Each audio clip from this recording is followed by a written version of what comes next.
Dispelling the myths. I mean, basically what we're trying to do, Dr. Hills and I are kind of swimming upstream, but the science is behind us with our techniques. I mean, we both have a common kind of philosophy that people should take care of themselves and not have to rely on, just give me a pill for this and a drug for that, because in the long run, you're barking up the wrong alley. Okay, exercise, diet, pretty much the way to go. I might use some technical terms. I try not to. I try not to be a PhD.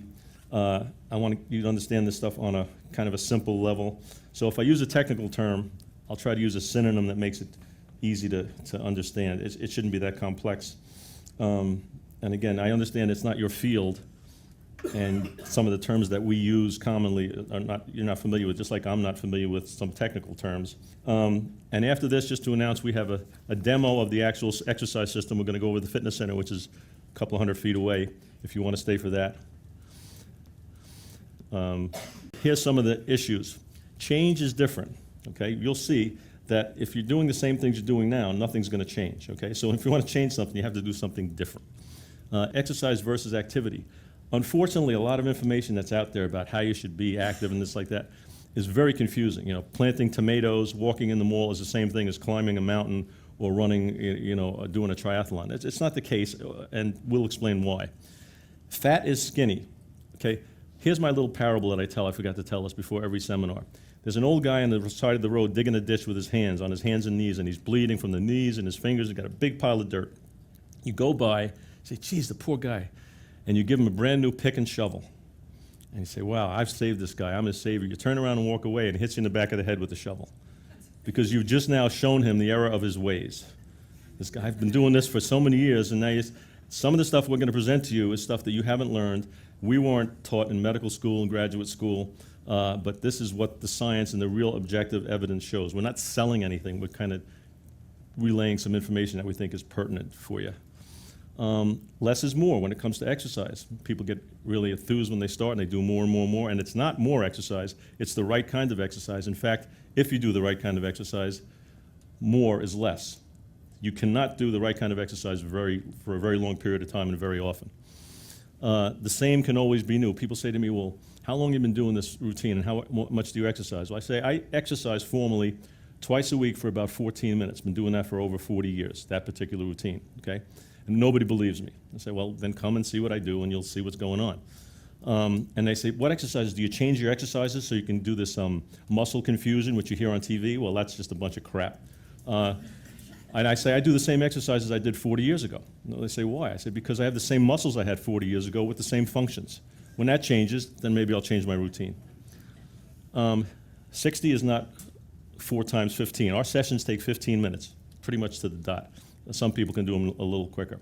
But doing 60 minutes, in the beginning, people say, can I do this 3 and 4 times a week? No, because it does not equal. It actually, the more you do of this, the more you have to recover, the less sufficient your recovery is going to be, and you're just beating your head against the wall, which my philosophy is get the biggest bang for your time and effort exercising that you can, the biggest bang for your buck. I'm going to go into global versus local. When you exercise, you have things that happen with the muscles that you're working, and globally, your cardiovascular system, your breathing, respiratory system, your hormone system, your endocrine system supports this stuff. So I'm going to go over that. That's a pretty important concept. 1 and 1 is 4. When trying to accomplish the goals that most of you want to try to accomplish, exercise and diet, 1 plus 1 is 4. Okay, it's synergistic. It's a multiple. If you combine these things properly, it's amazing. Where you can have somebody who can lose 35 pounds of fat exercising 15 minutes 10 times in 5 weeks. Where you can actually start to see changes in blood work and your lab work with just an application of a diet in as little as a couple of weeks, 3 weeks. So 1 and 1 is 4. Put those two together, it's a very potent combination. And then, for the first time on our stage, that's my Ed Sullivan, right here on this stage, I come up with these ideas sometimes when I wake up. I say, wow, that'd be really clever. At least I think it'd be clever. So I was talking to Sean, who's finishing up his master's at ASU, and I said, I describe muscle fibers, and you'll see that coming up pretty soon. And I said, it's like Christmas tree lights. So I actually got some, and I'll show you, which I think is going to be very entertaining, at least to me. All right. In order to change, we must do something different. We've got to change our behavior, okay? That we said before. with regard to health and fitness, exercise and diet is the way to go. I mean, those are the two most powerful tools we have available. Everyone's looking for the best exercise and the best diet. Well, Dr. Hilson and I have some ideas. Fortunately for you, the ideas are based upon science and long-term safe applications and consistent positive results. A lot of people have ideas about this stuff, and you just don't want to hear that. I mean, there's some crazy crap out there. How does the body talk? What are we trying to do? The body talks by sending chemical signals. When we eat, chemistry happens. When we exercise, chemistry happens. It sends signals for your organs, your functional capacity, different kinds of areas of performance and health to change. We're trying to send the right signals. No matter what you do, everybody's not going to exercise exactly the way I say, and some people get great results. That means they're sending the right signals to their systems to make good stuff happen. Okay, and if somebody here has a great exercise program, a great diet, it doesn't agree with anything I say, they're doing well, they're healthy, they feel good, they like it, God bless you. Because for 75% of the people, what I say is really pertinent, and for 25, maybe a little less than that. But if you're doing something and it's working and you're happy with it and you're healthy, don't even worry about it. In fact, if you want to leave now, I won't feel bad. All right, so we have to understand how to manipulate these variables. Okay, so bottom line is, the effectiveness of anything that we do, eating and diet, is what kind of chemistry do we produce when we're doing these kind of plans. The simple plan: exercise in order to produce beneficial chemical pathways, okay, to change your metabolism. That's why we want to exercise, to make certain chemistry happen. Eat to induce the desired advantageous chemistry. Eat so that we give our bodies a chance to do what it's designed to do, and genetically we were developed to do. So we've got to give our bodies a chance. That's the plan. The best way to eat, low carb. The best exercise that I've come up with is this SMART system, and I've measured all the variables: time, effort, safety, productivity, longevity, application to different populations. It seems to be the best way, and I'm always trying to tweak it. Believe me, I am. And if something better comes up, I'll be right there. Activity versus exercise, really, really important. Activity, the government plans, articles, people should be more active. Okay, I don't know what that means. I mean, I guess it means don't sit and lie down, but it's very ill-defined. I mean, it's anything that's not sedentary. And actually, there's an advantage. Being sedentary is as harmful for you as smoking a pack of cigarettes a day. Okay, not doing something is just as harmful and deleterious and damaging to your health. So being active has certainly some benefits, and I recommend that you do it, and you'll see that later. Especially when it reverses a negative state of being inactive or sedentary. So rather than sitting on your butt all day long, if you get up and do something, if you do some walking, if you get around. But when people say to me, well, I have a really active job, so I don't need to exercise, it's a different thing. Sorry, it's a different animal. Exercise, the way I apply it, is a specific plan of mechanical work, which means moving, working your muscles, to produce the desired metabolic responses, to increase lean tissue, to increase your metabolic rate, to increase fat utilization, to have a more functional cardiovascular respiratory systems. The difference in the power of effect between activity and exercise is enormous. I mean, some of the things kind of overlap, but really they are different. And this exercise that I'm telling you about is the exercise part for sure, and I do want you to be active, but that's different. All right. A little bit of science, but I hope this works and helps you out a little bit. When we do exercise, when we move our muscles, we have different kinds of muscle fibers, okay? We start at the top. When we're just hanging out and walking around very slowly, we use the type 1 fibers.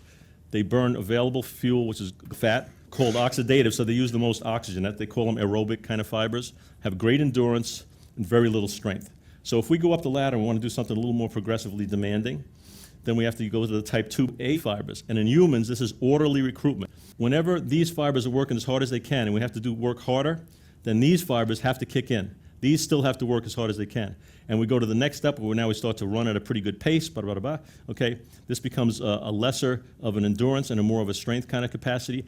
And these type 2B fibers, this is the holy grail. This is nirvana. You reach this stuff and a bunch of good stuff happens. And that's what we try to do in our sessions, okay? We try to reach these type 2B, they're called high-intensity fibers, but don't let high intensity scare you, okay? They have the highest, they burn sugar, glycogen they call it, okay? The lowest percentage of fat burning, but don't forget, when these are on, all your fat-burning fibers are working as hard as they can, so in effect, you are burning fat at a very high rate. They have low endurance, they draw a lot of energy, and they're the highest strength, They're the fight or flight, live or die muscle fibers, okay? So now, muscles work in what we call motor units. You have a motor neuron, which is this wire, okay? And these little lights are muscle fibers. Now, in the type 1 fibers, you have this string, and you have maybe one of these lights every foot and a half, and they're really dull. But you can keep it on forever. Doesn't draw much electricity, so you don't create much debt to the electric company. And that's the capacity. That's what type 1 fibers are.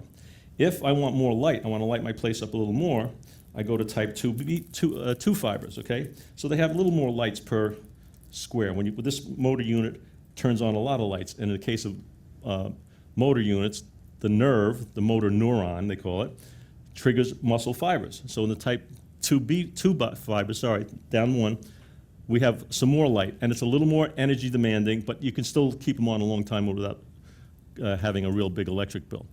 When we really want to light the joint up a little bit, then we put on type 2AB fibers, and now I have, for this motor neuron, I got a bunch of fibers that are contracting. They're stronger, they can produce more power, but they use more energy, and they get tired a little quicker.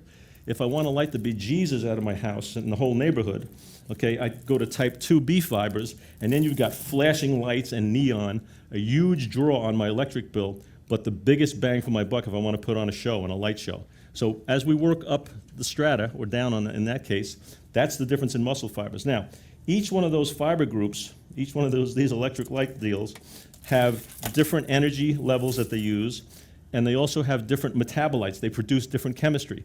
Some produce more strength and hypertrophy, meaning muscle. Some produce more endurance and the enzymes, and some of these signaling proteins that are more what we call oxidative or endurance. In SMART training, we try to get all of these fibers working in one shot. That's the beauty of the system. We get them all done in one shot. Your endurance, your strength, and all the benefits that you can do from any kind of exercise we get in this one session. SMART-X, the best exercise, okay? I think it's the best exercise because I've developed it to do exactly what I just explained. It's basically slow resistance training, and we'll show you if you want to come see what happens. We do major muscle groups. You do one set to failure. You're probably looking at 45 to 90 seconds for each set, and you do one set for each major muscle group. So you'll do a set for your biceps, you'll do a set for your legs, you'll do a set for your lats, upper body, chest, and so on. We do them in a sequence of large to small because the large muscles produce the most global response. They produce the highest return for supporting muscle work. We do that routine twice a week with at least 2 days in between because recovery is absolutely necessary. If you're trying to get a suntan, you can't stay in the sun 5 days in a row for 5 hours because you won't be able to accommodate that much stimulus. You're just going to get sun poisoning and blisters and burn. Same thing with exercise. So the purpose of the regimen is to stimulate all of those muscle fiber types that I showed you to a threshold level. Here's what threshold means. In physiology, once we get to a point of threshold, you can't get more threshold. Okay, it's like a rock at the end of a sheer cliff. If once I push it and it starts going, it's going. It's threshold. It's going to happen. So once we get to that threshold level, we want to stop. Because the more exercise we do, the harder it is to recover, and the more taxing it is on your joints and then the attaching system, which is the limiting factor as we get older. So we want to stimulate the 4 muscle fiber types, the fight or flight fibers, and we get the multiple benefits. We get more aerobic and cardiovascular benefits than if you did aerobic exercise by itself. We get more strength and muscle hypertrophy, bone density benefits than if you just did strength training by itself. So we've got kind of the biggest bang for our buck in the best possible scenario, and that's why I call it the best exercise. And if something changes and we learn something different, and believe me, I have 40 years of clinical experience with this, I have tweaked this thing every which way, and I keep coming up with the same answer. So, and that's it. Global versus local, misunderstood by almost everybody. When we exercise, stuff is happening here at the local level, in the muscle that you're working. But as a response to that, globally, your cardiovascular system, your heart rate goes up. Your vascular system, more blood happens. Your vessels dilate. Your respiratory system goes up, okay? All of that is global, stemming from the local stimulus, stemming from the local happening, whatever's going on at the site of whatever muscle we're working. Traditionally, we thought the local effects were supposed to be just strength, and muscle building, and the global effects were cardiovascular or endurance. Wrong, okay? That's not the case. And for example, in a study that I presented to an international congress, it's an IRB scrutinized, FDA scrutinized, government scrutinized study. We had 50 people that did all ages from I think 18 to 74, 50 people that did twice a week SMART training, 15 minutes exactly. We timed every repetition of every set of every person. And this was 5 weeks, so they did 10 sessions of 15 minutes. We had another group of 50 that did 3 hours and 20 minutes of cardiovascular exercise, target range, 85% max kind of thing, 3 hours and 20 minutes. At the end of the 5 weeks, when we measured, of course, the strength was higher in the SMART training group. Okay, we understood that. But body composition, for example, the people that did 15 minutes twice a week increased 8 pounds of lean tissue, which raised their metabolic rate 200 to 300 calories per day, which means without doing anything else, just the activity of that new muscle, okay, without doing anything else, they increased metabolic rate 250, 300 calories a day. It's like walking 2.5 to 3 miles without doing anything. That is how you really start making some inroads. The aerobic group gained a pound of muscle and lost a half a pound of fat. Okay, so not that effective for that. As far as VO2 max, which is a measure of how much oxygen is supposed to be the gold standard of how aerobically fit you are, well, the aerobic group increased 11%, which is pretty significant. The SMART group that did 15 minutes twice a week improved 31%, 3 times as much as the cardio group in basically what was considered a cardiovascular test. Aerobic versus anaerobic. Okay, you hear this a lot. The most technically aerobic state you can get into regarding exercise is during the recovery from anaerobic exercise. Okay? After we recover from this training, we are now purely as we're going to get, which is called 0.7 respiratory quotient. That's about as purely meaning that for all the oxygen we breathe in, there's a certain amount of carbon dioxide we breathe out. That's the most fat-burning aerobic condition we can get into, 0.7, okay? And that's from recovery after anaerobic exercise. So it's the most aerobic, technically, we can get. And if people say, well, do I have to do aerobic exercise when I do this? I say, no, you don't, because this is as aerobic as you can get. You can't get any more aerobic than this. There's a little more science. High-intensity exercises releases catecholamines, which causes gut constriction. In other words, when we're doing this high-intensity exercise, everything kind of shuts down and supports the periphery, the muscles that are working, the stuff, arms, legs kind of stuff, okay? And it decreases what we call peripheral resistance. One of the problems and one of the benefits of exercise is to decrease resistance against which the heart is pumping, resistance in your arteries, okay? That's why hardening of the arteries, atherosclerosis, these kind of things are not good. So we try to reverse that. All of this stuff that we're talking about, more blood flow, more venous return, increases cardiac output. Believe me, cardiac output is a good thing. How much volume, how much blood is your heart pumping with each beat? During exercise, the function of the cardiovascular system is to supply nutrients and to the muscles and to get rid of waste products, okay? Cardiovascular health and aerobic conditioning are confused. People think if I can run a marathon, I have great cardiovascular health, my cardiac risk is decreased and stuff like that. They are not really that much related. Cardiovascular health refers to the ability of the heart and the bloodstream to supply what the muscles need. The muscle system, I think, is the most underrated system in our bodies when it comes to health. It is the generator. It makes your cardiovascular system, your nervous system, your endocrine system, your skeletal system, all these systems work. If we didn't have skeletal muscles and didn't do exercise, our brains would be smaller, our hearts would be smaller, our lungs would be smaller, our blood vessels wouldn't be as compliant and elastic, wouldn't have to be. It's muscle movement and muscle action that really determines a lot of these conditions. Aerobic conditioning relates to adaptation to a specific performance. So aerobic conditioning is the ability for you to run faster and longer, swim harder, cycle, but it has a very nebulous effect, seriously, on your cardioprotective mechanism, how healthy you're going to be in your vascular system and your heart function. Okay, so the fact that somebody can run a marathon and die, it has to do with a lot of other things. Okay, am I saying it's bad for you? No, but don't think that you have to do this and be a high-level performer to have good cardioprotective, lower your cardiac risk, be healthier. Here's a little more science.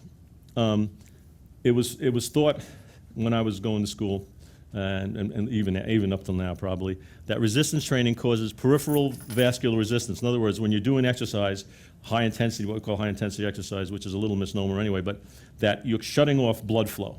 Well, that's because people don't understand how blood flow and how muscle fibers work.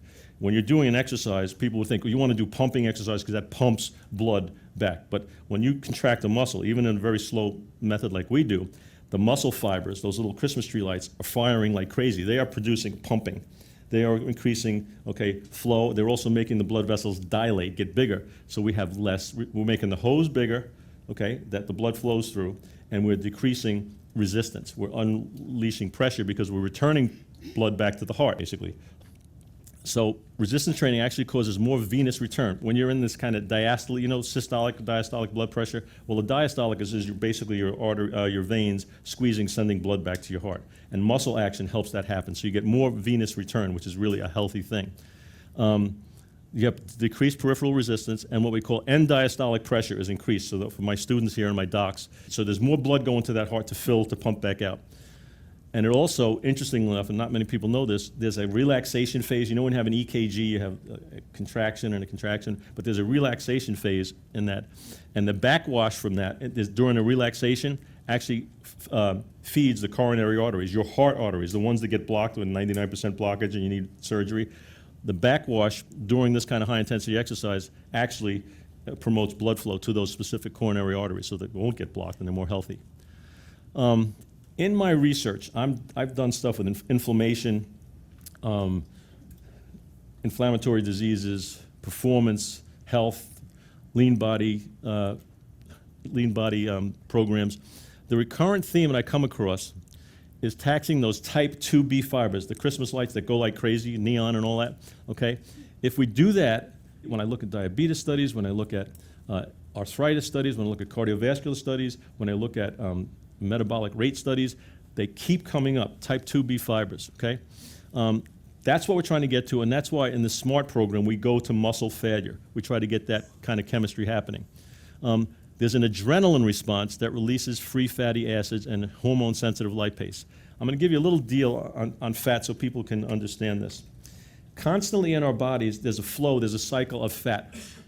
We have fat that flows, it's called free fatty acids, and that supplies your lungs and your heart and your skin and everything else. That's your normal metabolism. And fat is also stored as triglyceride, which we don't want to have too much of, especially we don't want to have it so much that it goes into our blood. That's why they measure triglycerides in your blood. So this cycle happens, storage and usage, just like any other physiological cycle. What we're trying to do is we're trying to get the usage part, the flow part of this fat at a higher level and disproportionate to the storage. We don't want the storage to happen more, we want the usage to happen more. We want to get rid of fat, and it's healthy if we can make that thing happen functionally. Cardiovascular exercise does that nominally. High intensity exercise does that because it releases adrenaline. Adrenaline is, again, those fight or flight, live or die muscle fibers get activated and you get an adrenaline response. That's why, the lady lifts up the car with one hand and takes her kid out from under it with another. It's an adrenaline response. Also, muscle-mediated anti-inflammatories. I'm working with these arthritic kids at Johns Hopkins, They can't move because they have this juvenile arthritis, so they don't do anything. So there's a vicious cycle. They get osteoporosis when they're 18 years old. They become diabetic very young. So how do we get these kids to move? Well, we get them to move slowly, which is what we're doing. It doesn't hurt them.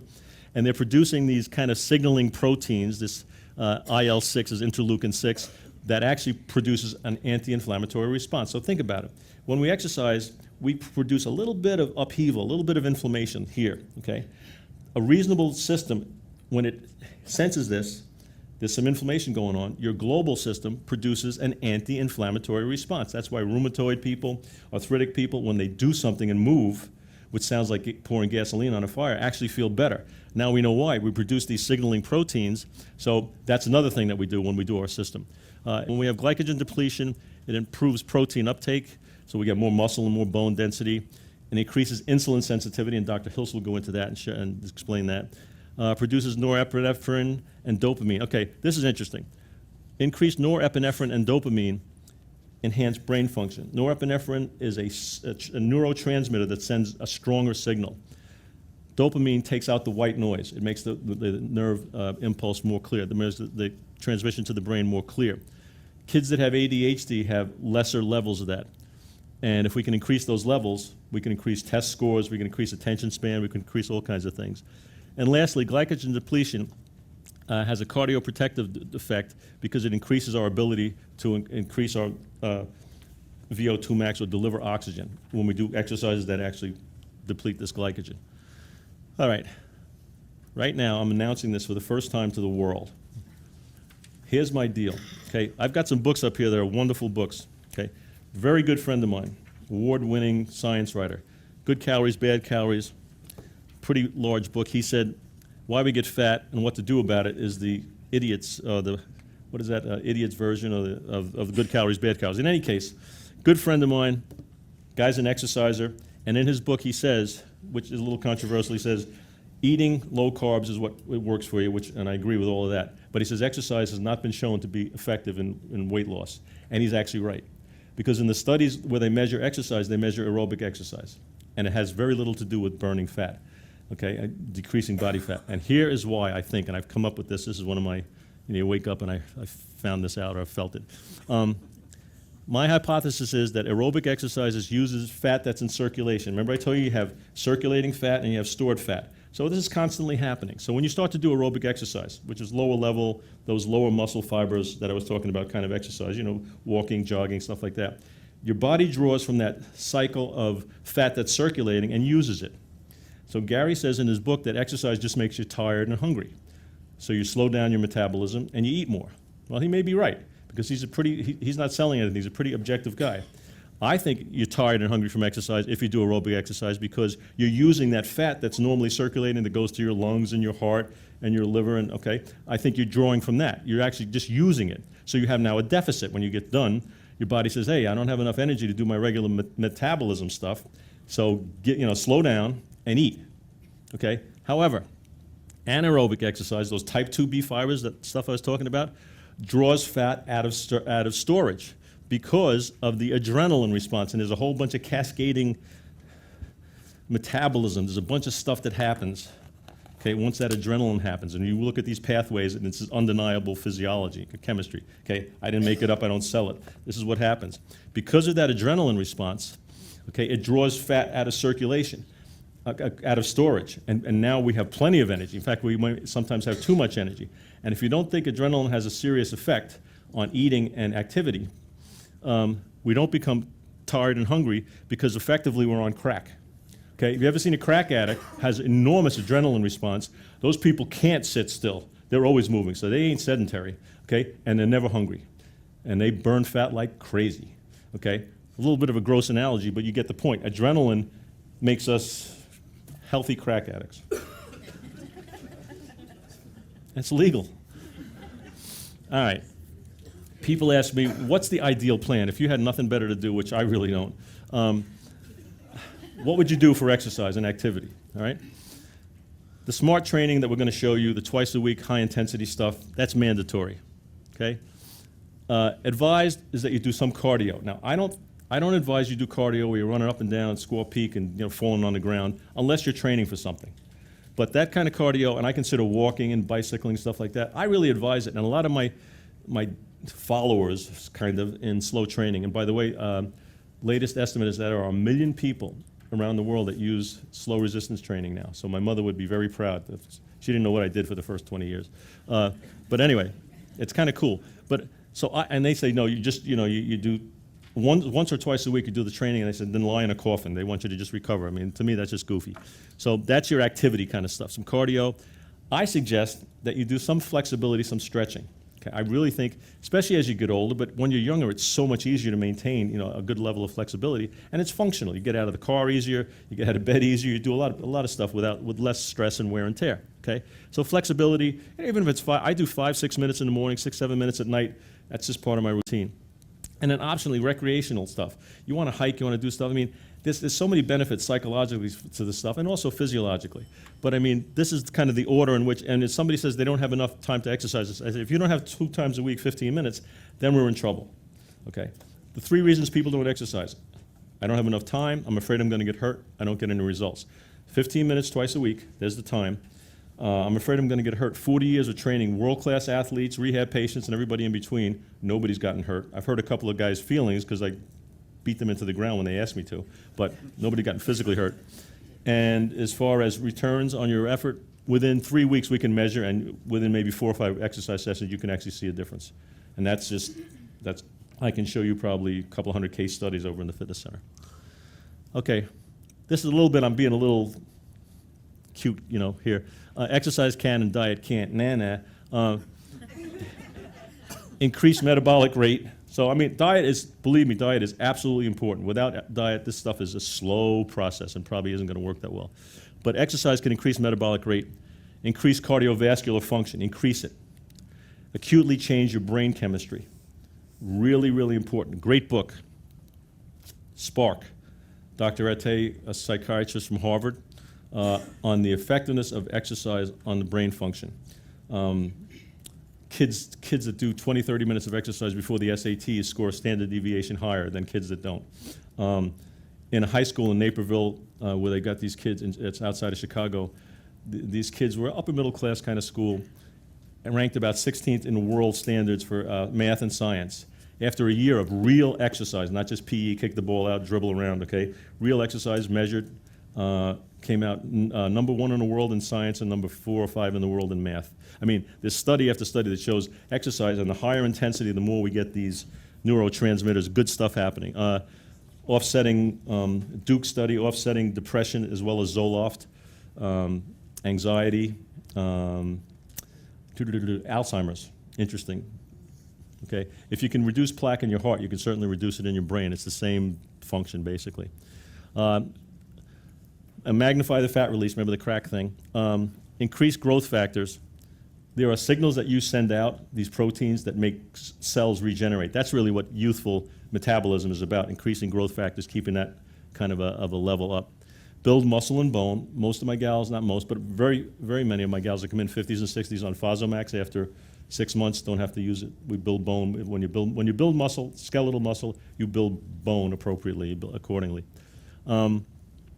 It produces what they call heat shock proteins and hormone-sensitive lipase. There's an enzyme that when you're active, when you're working these muscles at a high intensity, triggers the release, makes your cells more able to use fat and use it up as opposed to store it. There's another one, liposensitive lipase, which does the opposite, which when you get pregnant, you get those enzymes elevate in your butt and your hips, and those things are important. So, but exercise can change that. So tax those fight or flight muscle fibers, and you do a lot of good stuff, and that's, again, what we do. Eating. The best eating you can do is related to whatever chemical pathways will induce fat control. That's what we're trying to do, control fat. So Dr. Hills will go into that pretty extensively and show you how that can happen. The signals that induce or inhibit fat control actually are the ones that signal fat storage. Let me talk about insulin just for a second, and Dr. Hills again will go into that. Insulin's nasty. If you wanted to take a drug or a molecule in your body to make you fat, it would be insulin.